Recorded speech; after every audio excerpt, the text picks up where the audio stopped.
Back in the summer, I posted a poll.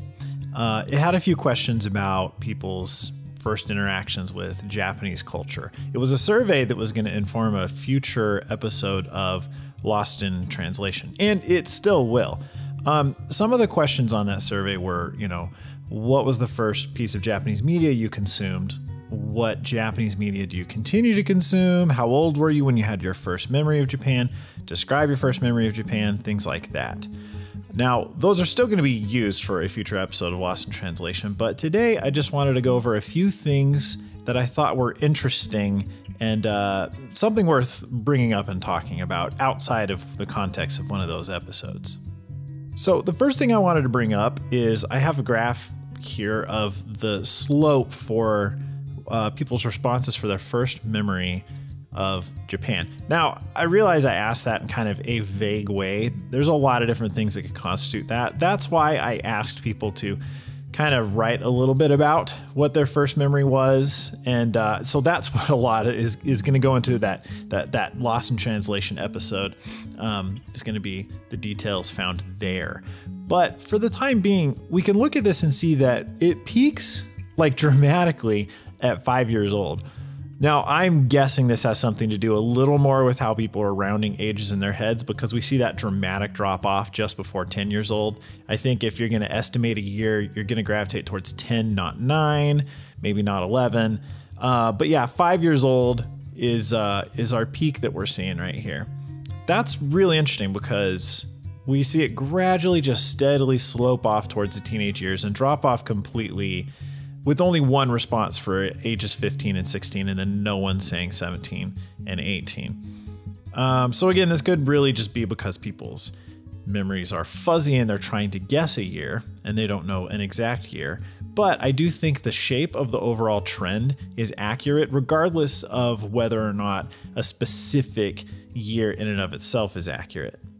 This tells me that Japanese media aimed at kids that are younger than 10 is the most important media for Japan as far as like setting an expectation of what their culture is going to be like or getting people interested in their culture. That's going to be things like Pokemon. That's going to be things like Dragon Ball Z. A lot of the stuff that we have memories of growing up, although I have to admit I was older when I was into some of those things just because they weren't available when I was 5. But that makes a lot of sense. That's going to be the most important media for Japan. And we do see that reflected in, I feel like, general popularity of some of these things on the internet. Pokemon is massively popular. They are still some of the best selling games around.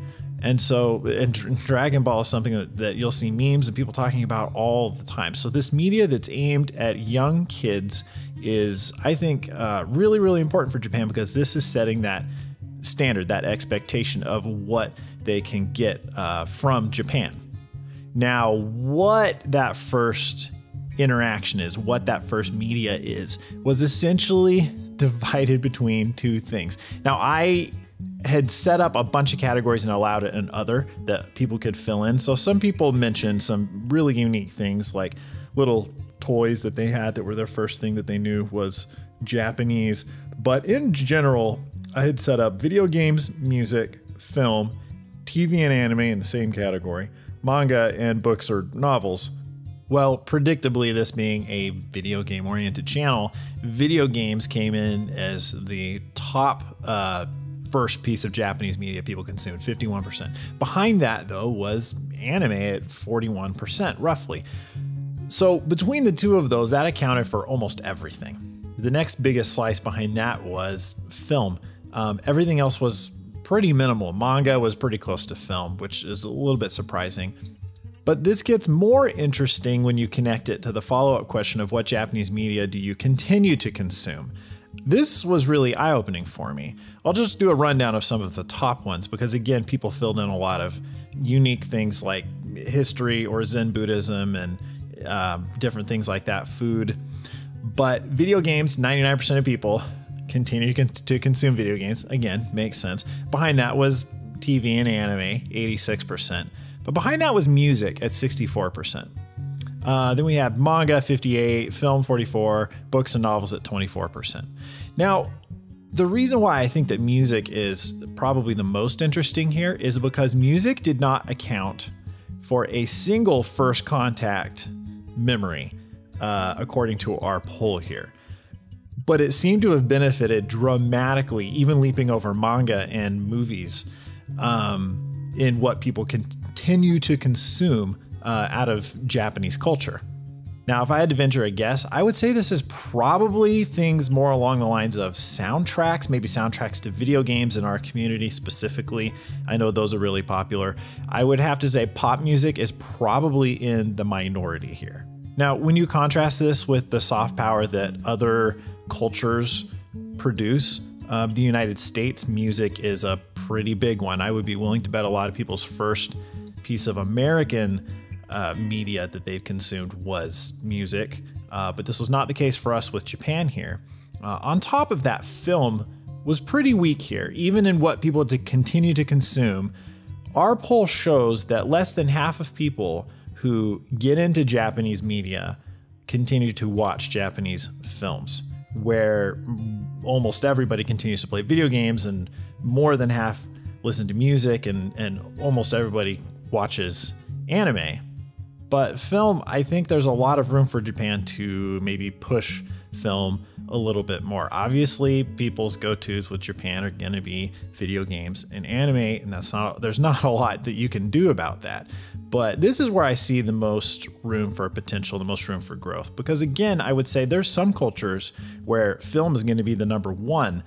India, I would have to imagine, would be the number one. Like, most people's first impressions of India are probably going to be coming through some kind of movie or something like that.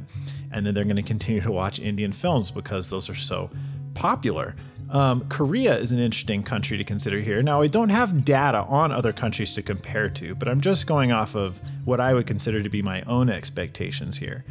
And Korea, I would guarantee that TV in Korea is probably the number one thing that people continue to consume. Video games would be almost non-existent. Music would probably be really high up there, and film would probably be really high up there as well. Each country has their own, I don't know, interesting kind of like emphasis that they bring to the table. And we can see definitely, at least with our own audience, Japan is video games and anime, followed up very closely by music. So anyways, if you're one of these people who got into Japanese media through video games or anime, what is this music that you're listening to? I want to know. I want to hear, because my guess is that it's soundtracks to video games or shows that you like, but I could be completely wrong. Maybe, Utada Hikaru fans are listening to this saying, oh, I played Kingdom Hearts and then I got into, her music or whatever it may be. So if you're one of those people, I would love to hear from you. That would kind of help flesh this out a little more thoroughly. So leave a comment at the bottom of the video and tell me what your favorite Japanese music is and how you got into it and why you continue to listen to it, because I think that would be really helpful working on a future video about this. So guys, that's it for right now. We'll go more in depth on this, like I said, in a future video in an actual Lost in Translation. But just for today, I wanted to leave you with this and see what your thoughts were about what the data shows us about our community here. Again, this isn't going to be true of the general population, but best we can do is talk about who's here and pick your guys' brains about that. So thanks for watching, and we'll see you guys tomorrow for our podcast. See ya.